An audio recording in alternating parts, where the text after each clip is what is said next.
Hi, everyone. Thank you for listening. As always, a reminder that this podcast does not constitute real estate advice, legal advice, broker advice, or advice of any other nature. This is an informative podcast.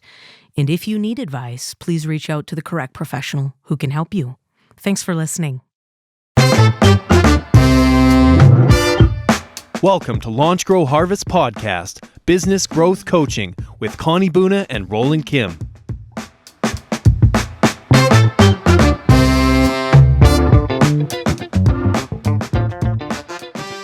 Hi, everybody. Connie Boona here with my very handsome partner, Roland Kim, and the ever so wonderful Glenn McQueenie. Thanks for having me here. Hi, Glenn. A brokerage owner, a very successful coach, a successful business person, and an amazing realtor for how many years, Glenn? 32 years. 32 years in the biz.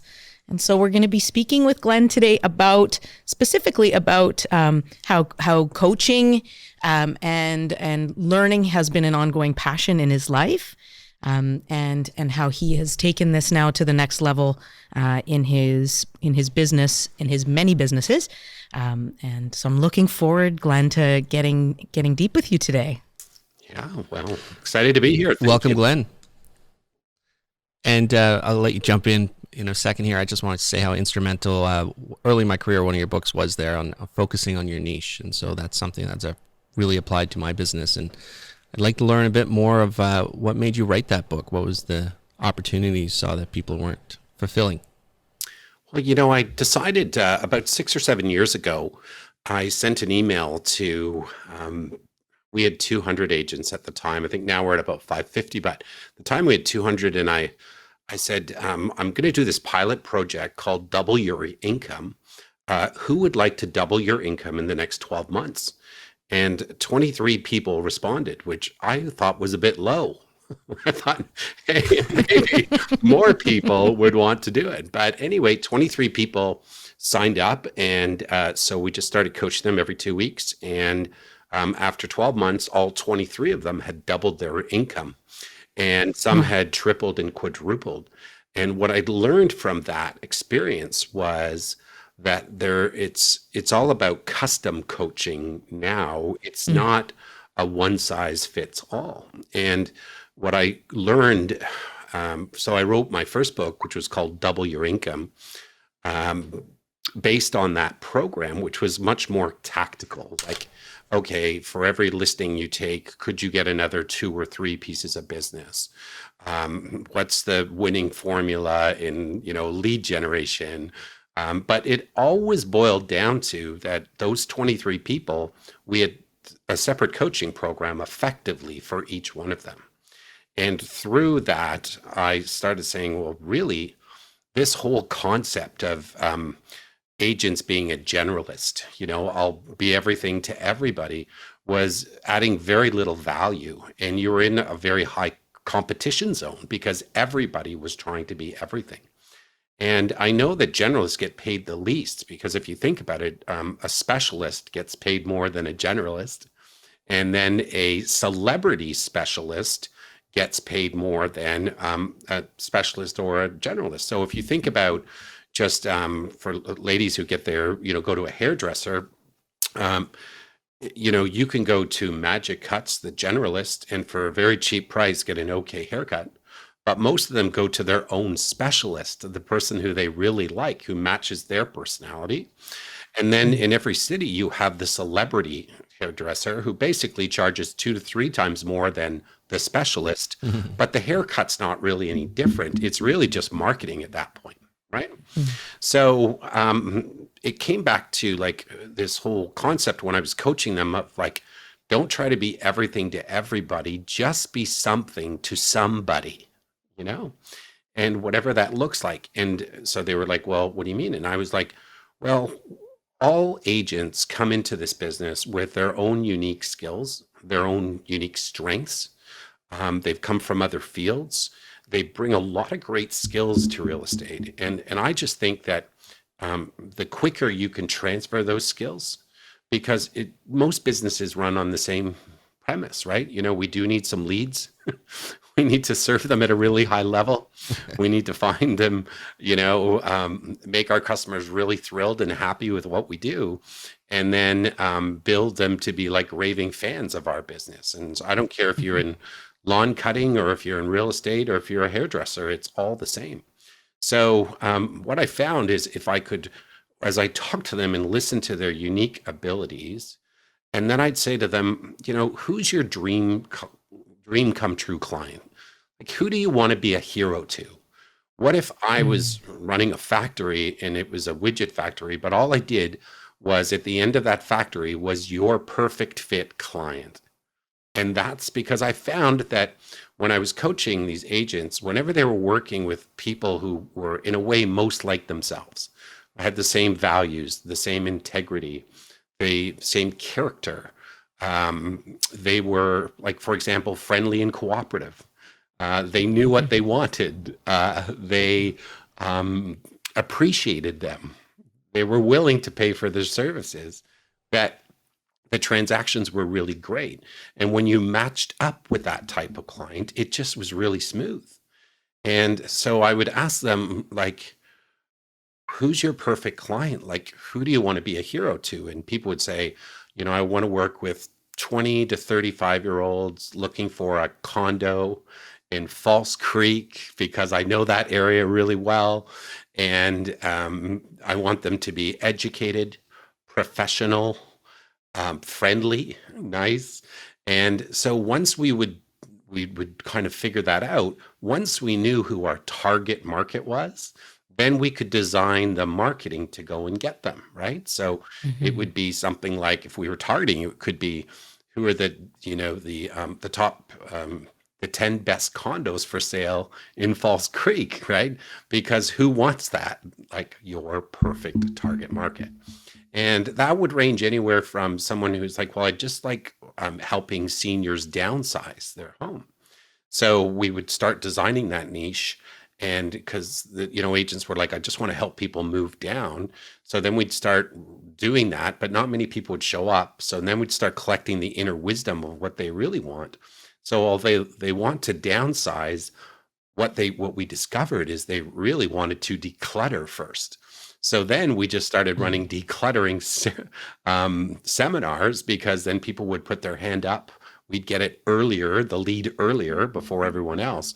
And then eventually, once they were decluttered, then they were ready to downsize, So it's just about matching, it's custom coaching, matching someone's unique skills and abilities to their target market, and then just developing the marketing plan. And you touched on something there, Glenn, that I would just love to elaborate on or expand on. And I think it's just so brilliant. You're looking at the business that you want to run, the people that you want to service, and what I hear you talking about right now is coaching that agent to go deep on the service. What do they need? Yes, they want to sell their homes. What do they need, like 3 steps before that? And how can you be a part of helping them either solve that problem or connect to the right person that helps them resolve that concern, and then stay in connection and stay in relationship? Absolutely. Which really, I think, really speaks to one of the things that I think is a fundamental differentiator between an agent that is running a business versus an agent that's just doing transactions. Yeah. That's awesome. You have to build a tribe, and we all have our own tribe. If you're a musician, you're going to probably like hanging out with musicians. If you're an artist, you're going to love artists. If you're like, we all have our own tribe, of our own posse of people we like to hang out with. And I'm just giving people permission to say it's okay just to be everything to those people. You don't have to be everything to everyone else. We don't need any more agents. I don't know if you've noticed. We're a little full in that department.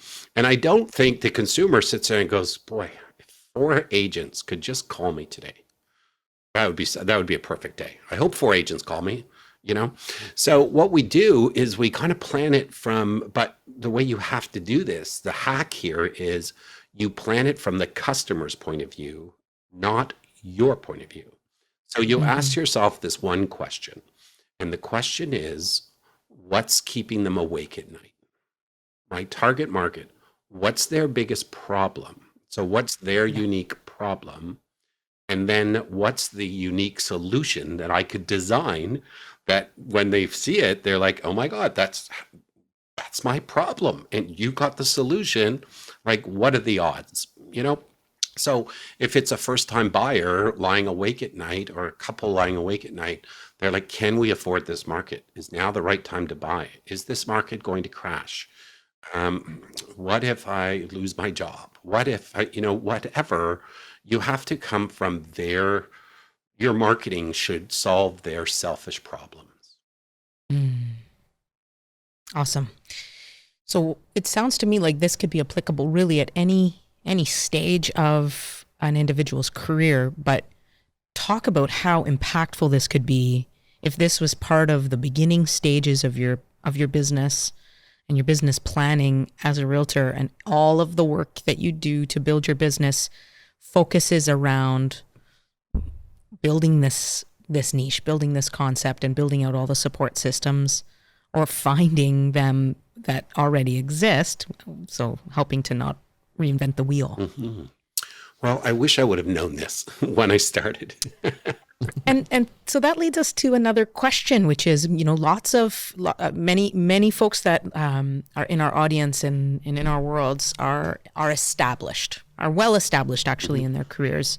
And I, when I'm saying this out loud, Roland, I think about the way in which at year, I think it was 9 or 10 of your career is really when you started going deep into the idea of being a realtor that focuses specifically.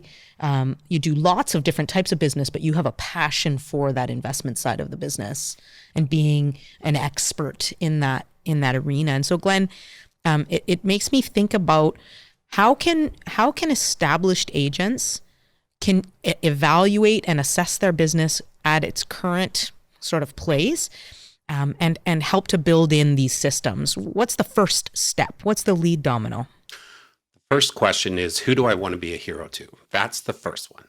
Who's my perfect fit client? Because I've learned that it's actually easier to sell a $2 million condo than a $700,000 condo. Because if depending on you, like if you like to deal with the professional class who make decisions quickly, they willing to pay your fee. They get paid a professional salary themselves. The reason they got to where they are and they can afford $2 million is because they've made some really great decisions in their life. So number one, if I'm established, I might just go to more high margin, lower volume, because that's where, there's a lot of riches in those niches right now. And if you're the person who, Roland, to your point, is like, investment properties excite me. I love helping people build wealth. And I'm going to show people how they can start from zero, and I'm going to become their hero because I'm going to show them how money works and how leverage works. And that's going to be one of my niche markets. And maybe I just started that 10% of my week now is building up the investment property niche, and I still keep doing what I'm doing 90% of the time. I was in my book, the McQueenie method, I talk about how you dip your toe in it first, and let the marketplace be your partner in developing it. So bring it out, get feedback from the market, change it, roll it back out, get feedback from the market. And then this is where you do what I've seen some people, it's like, I'm not going to get started until I figured out the whole niche, what the people want. And it's like, just let the marketplace be your partner in this, And Jeff Bezos, in his recent book called The 15-Minute MBA, he says, once you get to 70%, you have to roll it out. If you wait till 90%, someone else will take your market. And so I would say, so can you, Sorry, Glenn, please finish. I was just going to say, if it was a launching agent, if I was new right now, I wish I knew this when I started, because I was just running around everywhere. It's like, Poco, sure, I'll be there. Yeah. Oh, Richmond, yeah, let's go look at a rental. Whistler, yeah, for sure. We just were everything to everybody, but really hard to, and it took much longer. What I would do right now for someone who's launching, I would sit there and just say, who do I want to work with? Mhm. And then Mhm. what do they need? What's their biggest problem? And how can I find the solution? If I'm a middle producing agent I've been in for a couple of years, things are going okay. I've got enough money to survive and stay in the business.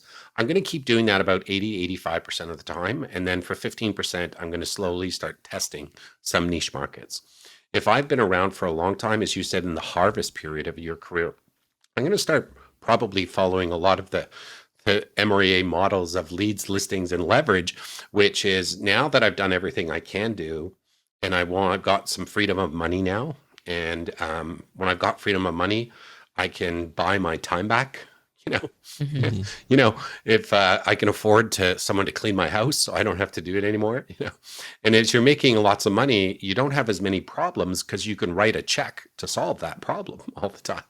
So at that point, I would start going, okay, here's what I want to do. I want to go into that high margin world right now, but I'm going to bring in a team because I really don't want to do leases as much anymore. I don't want to help first time buyers. I don't want to work in these certain neighborhoods. And I think that's what you guys at KW do really well, is just show them how to build that team. Thank you, Glenn. It's probably really hard for people to figure out a niche. So if you've been a generalist for 5, 6, 7 years, and how would you advise someone? How do you help them brainstorm? Well, one of the things Glenn said repeatedly, and I'll just draw attention to that, is who do you want to be a hero to? So in that concept, then maybe just for those of us that are struggling to think about what that might mean in a literal sense, are you hoping to hear about some like actual type, like archetypes of clients? Yeah, great point for clarifying that. Maybe in your experience, having coached a lot of people through this, maybe tell some of what surprised you as a great niche that someone came up with that might not be so typical. Because we think of like first time home buyer, investor, or downsizing, but there's got to be a bunch of successful niches folks have done across the country that surprise us. Great question. Yeah, well, I think niches fall into three categories, right? One is the demographic niche. How old are they? The second is a geographic niche. Do I want to farm in a certain area? Is it a certain type of property in that neighborhood? If I was going to start farming right now, I wouldn't be like mailing to big subdivisions. I would be going to the new townhouses that were just built in that area because we know 80% of them, those owners will sell within 5 years. So I would get very specific within that geographic. And then the third is the psychographic, which is why do people move? Well, I want to go into this neighborhood because I've got two young kids and I want to get them into a great school system so that I can have better connections. They can be socially set up with better, stronger connections. I'm going to be dealing with great kids and great parents. And I'm going to do you ask any parent, the only thing they really care about is their kids and that they are going to be okay.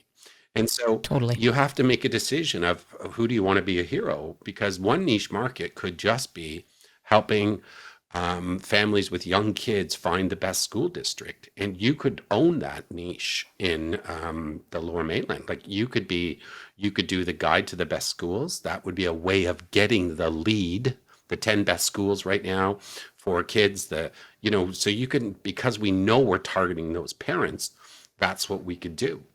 If you got young kids, it's great to join like a parent group because you all have the same problem, right? It's like birds of a feather flocking together.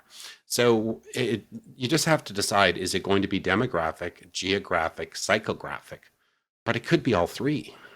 It could be young families in this neighborhood who want a great school, But here's, I guess, my best advice I would say right now is all of the people I hope probably listening right now, they actually have a niche. They haven't realized it.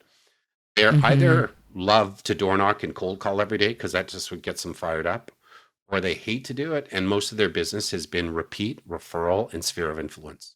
And they pour into those people all the time. So their niche just became my sphere of influence, repeat.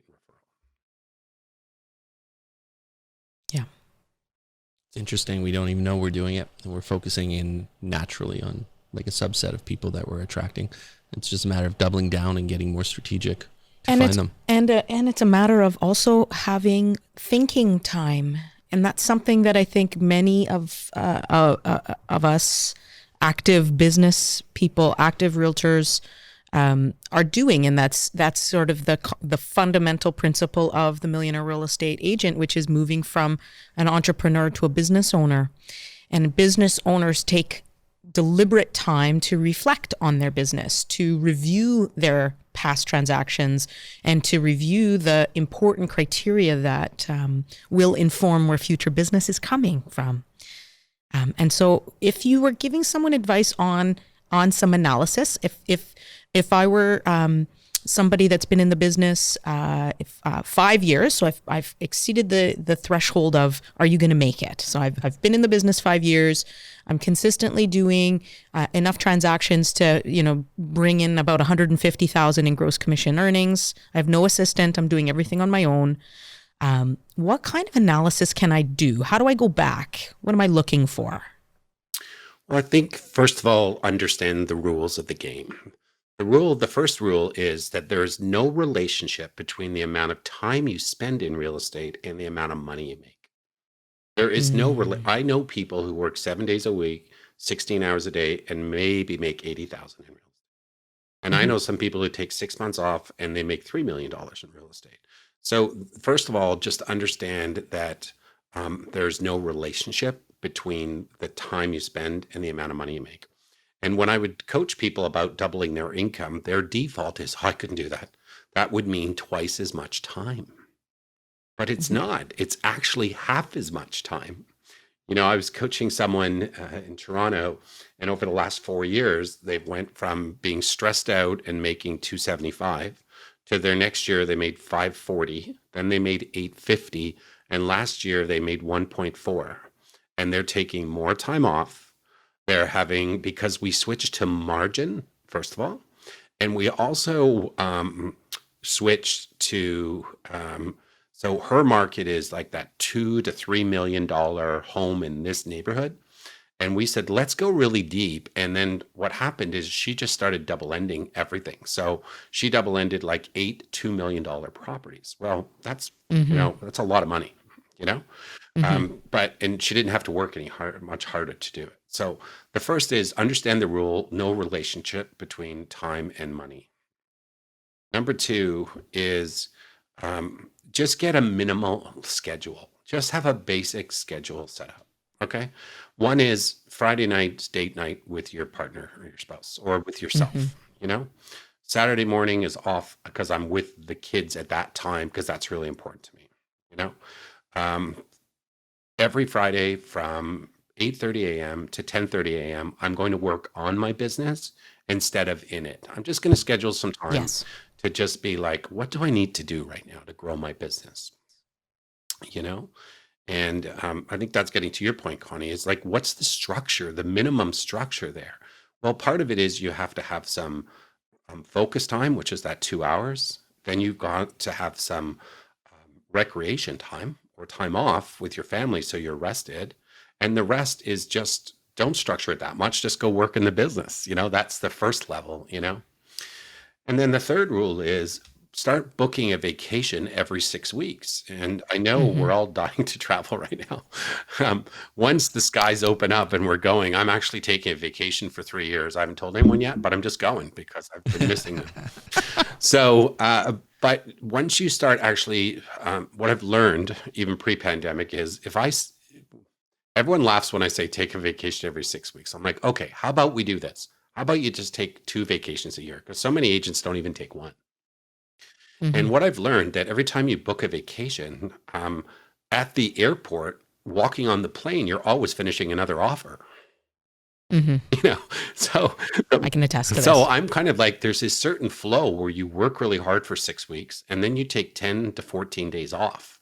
So you start telling your clients, I'm going away. And guess what? They all buy just before you go away. Then you can rest and recover for 7 or 10 days. You come back, you're building up your book of business again. Within 6 weeks, they're all buying and selling, and then you're off again. And so level 1, take 2 vacations a year. Level 2, book a vacation every 3 months. And mastery is once you get up to about every 6 weeks. Mm-hmm. So thinking about, I'm asking a lot of questions. Do you want to go first? No, good. I'm saving mine. I'm just loving the vein that we're on here, and I just feel like this is something that is so valuable to people. And so here I am. I'm now here. I'm thinking about the same person. I'm 5 years in. I'm now going deep on evaluating my business and where it's coming from. And the idea of taking a vacation terrifies me. Who could possibly service my clients the way that I service my clients? Now I've spent all this time evaluating how I am the perfect agent for this particular niche. Now what? Mm-hmm. Well, what I've learned is that I used to, I was doing probably like 79 to 90 deals a year, and it was just me and one assistant. And my feedback loop was, oh my God, Glenn, we couldn't do this without you. Just like you're mentioning right now, right? Oh, we couldn't have done this without you. And I was like, oh, of course you couldn't. No. I was like, yeah.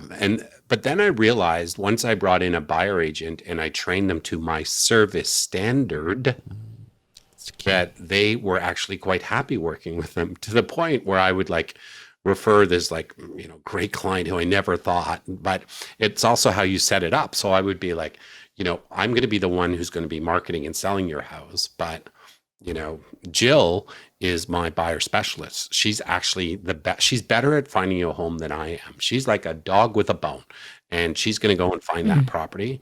And then I would train it away from me. So we're going to do the orientation tour together, the showing tour, and she's going to take over. And then I will go back and see the house and do the negotiations. So they feel protected, right? And then eventually they, you don't have to do the orientation tour, so I train my buyer agent. I'm like, we're going to do 10 buyer consultations together. The first one, don't talk. And everyone, you're going to talk 10% more and I'll talk 10% less. So after 10, you're fully trained. Same with the orientation tour. And then it got to the point where they would just meet them. They would take the tour. They would find them a house. And I would call them going, I'm sure you must need me. And they're like, no, Glenn, we're pretty good. Jill's great. We don't even need you anymore. So That's awesome. So that's where your freedom comes. That's number one. Number two, I would say partner up with someone and exchange time, not money, with another agent. My biggest freedom came when I could start taking the entire summer off to be at the cottage with my kids, because I found a great agent named Gina, and she would cover me for 8 weeks in the summer. And then I would come back September 1st, and she would go to California. She loved San Diego. It was her favorite place in the world. And I would cover all of her business. And any business she wrote, I wrote, all the money goes to her. And then any business she wrote, all the money came to me. Because a lot of time we won't take money off because we might be in some scarcity about losing some money. And once you actually get your business up and running, you're into niche markets and you're doubling your income, you'll find you have a lot more freedom around money and a lot less scarcity around that. And then you'll be able to get, with that money, buy your time back.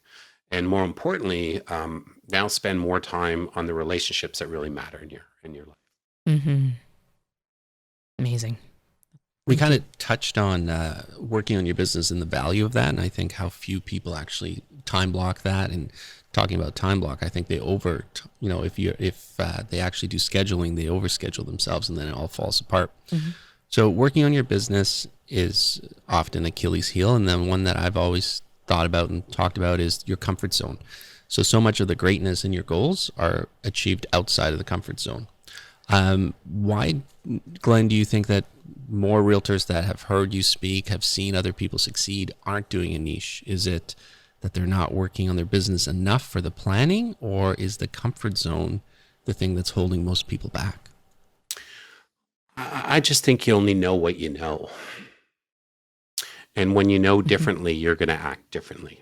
And, most people don't even talk about niche markets. Most people don't talk about, most real estate training is not about your sphere of influence and getting referrals and building tribes of raving fans. Most of the training is about 30 years, like it was great 30 years ago, which is you have to cold call, you have to door knock, you have to do Facebook targeted ads, you have to do SEO, you have to do, which is fine if that's what you like to do. You know, I know some people who just love door knocking. Like it's like they gives them so much energy, right? And I'm a high I on the disc, which just means that my biggest fear is rejection. So why would you send me out to a door going, hi, you know, and they're like, slam, you know, hi, how slam. It's just, you're setting me up for failure. And I also, but there's some people who love the hunt. And I think there's kind of like two, like you can divide agents into two kind of piles, very general piles. One are like the hunters, and the other are the gatherers or nurturers. And it's unusual to get people who can do both really well. So I personally think that if you're not a very good hunter, you should either partner up or hire somebody to do the hunting for you. And an example of that would be if I was starting my career right now in your amazing office, Van Central, and I didn't know anyone in Vancouver, I would hire somebody to sit in their pajamas and call people. And I would say, I will give you 15% of the listing commission on every closed deal. Okay. You book the appointment. I'll get the listing. I'll close it. And when I do, I'll give you 15% of that. There's lots of people who'll take that job, you know, or I'd find another agent who loves to go and door knock. And I'd be like, you go and door knock. Right. But then there's also, it's not just cold call, cold door knock. There's also warm call and warm door knock, you know. If I had a listing on the street, I would warm door knock, you know, 25 homes to the right, 25 to the left, 50 across the street. And I'd invite them to like a neighbors only sneak peek VIP, you know, beat other buyers before you come to the market. And I would be like, hey, we often, like, I would have no problem doing that because I'm giving people value, you know. I'd be like, hi, you're invited to the sneak peek, neighbors only. We often find, you know, neighbors have friends and family thinking about moving to the area. Here's your chance to beat other buyers, because I'm adding value and building relationships. And I could also warm call around that, you know? So first of all, know your personality type. And secondly, you know, stay in your lane, stay in your strengths, and don't listen to the rhetoric right now. Like, here's some more rhetoric, and I'll pass it back to you, but most people are still geographic farming, trying to get the listing, you know, free comparative market analysis. Well, people don't list first and sell and then go and buy. What you should be doing is, you know, go help them with their purchase, because by default, you will get the listing when they sell. And that's why you'll notice, even in most of the areas around your office, the dominant agent isn't the dominant geographic farming agent anymore. You're going to see these one-off signs pop up from every other broker because they help them on their purchase. So decide what you want to do. Do you want to be buyer side, listing side? Do you want to be more prospecting based, which is more door knock, calling, or do you want to be more marketing based, which is more advertising, or do you just want to be more client focused? And, you know, all of you know enough people right now that if you just called your existing clients and stayed top of mind, you would get so many more referrals you wouldn't even know what to do with them. Great points. Thank you so much, Glenn. Those are gems of wisdom. Yeah. Anything to share in closing as we're thinking about, you know, we haven't yet touched on Slingshot. So Slingshot was that produced entirely through the pandemic at the early stages? Oh, my third book, Shut Down Slingshot. Yeah. It's available on Amazon. Go and get it. Yeah, we can talk about that, or we can finish off on niche markets. Whatever. Let's talk a little bit about Slingshot. I think it's still really relevant for the next 5-6 minutes with COVID. Like, I think a lot of people are COVID out, but they're not changing their habits. And so I think it's still so relevant. Yeah. What are the fundamental principles of Slingshot? Well, it just occurred to me. Well, I was calling, you know, our, 500 agents plus, and just doing check-in calls, like in April, like March and April. How are you doing? How are you holding up? By the way, which is a great script for everyone listening right now to call everyone who bought and sold over the last 2 years. Like, hey, just drove by your place. I was thinking about you. How are you doing? How are you holding up? It says you care. It says they matter. It says they're important. It says you haven't forgotten about them. It's just magical. Our record for that, by the way, which we found in the Double Your Income program, is when I told people to call everyone who bought in the last 2 years. One of the guys called 38 past clients over the last 2 years and got 14 referrals in 2 weeks. And it never said like, I heart referrals, never asked for business. They just said, how are you? Okay.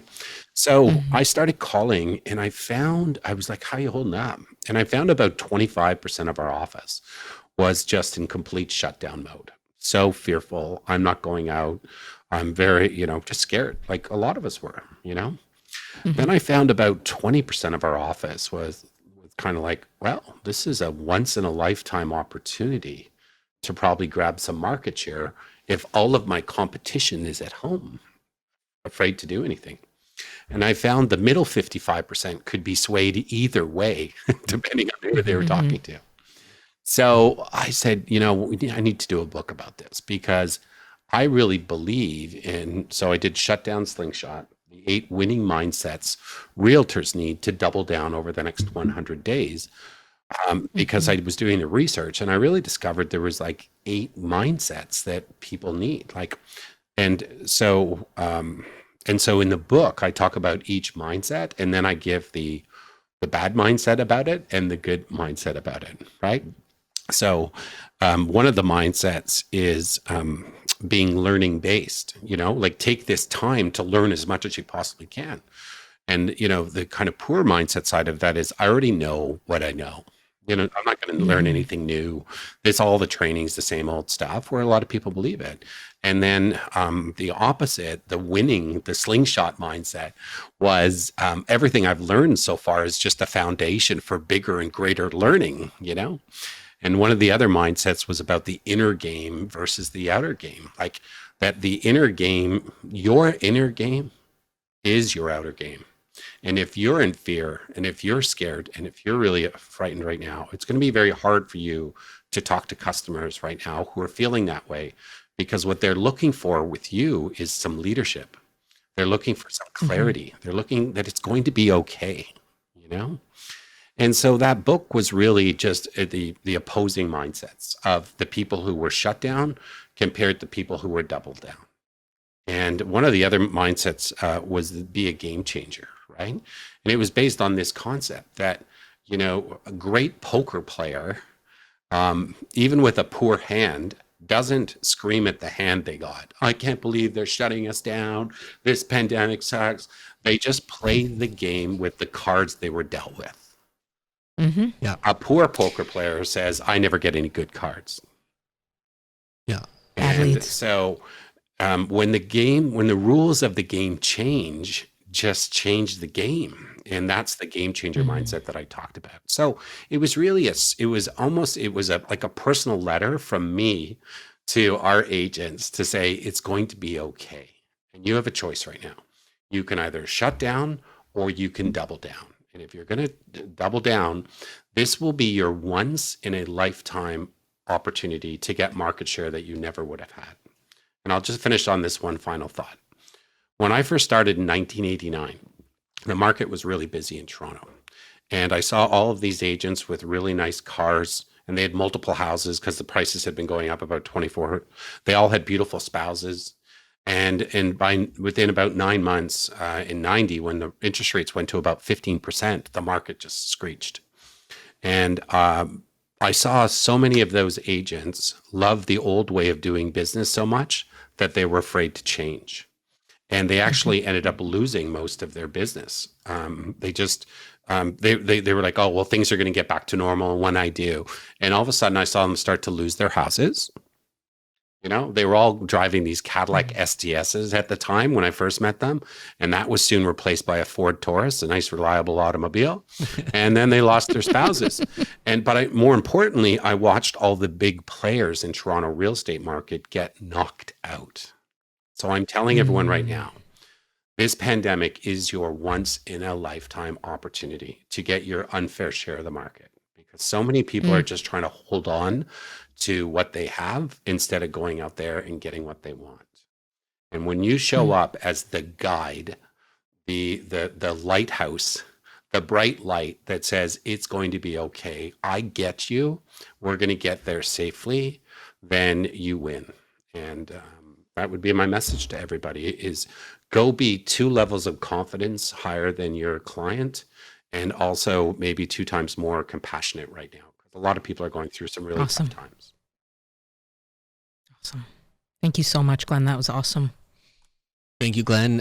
To all you folks out there listening, hopefully you got some amazing nuggets out of this. And Glenn was so nice that he mailed us a couple of books for each one of his books. Yeah. So reach out to Connie or myself, and you can come by the office and and you can get a also- hard copy if you can't find it online. And you can also go to my new website, built by some beautiful or fantastic Vancouver people, called glennmcqueeney.com, where you'll see a lot of the podcasts that I've done.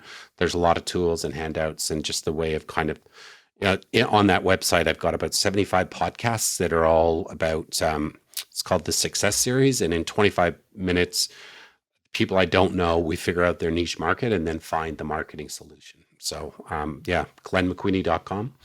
And GlennMcQueenie.com. Thank you so much for sharing that. You are amazing, Glenn. Always a pleasure to talk to you. Thank you so much. thank you. Thank you, Glenn. And thank you for all Great you having do. you. You Thank guys you. are terrific leaders and coaches. And I'm just so honored to get to know you. And I know I've learned so much from both of you also. We paid him to say that. So It's on its way. have a great day, everybody. Thanks, Thanks for bud. listening.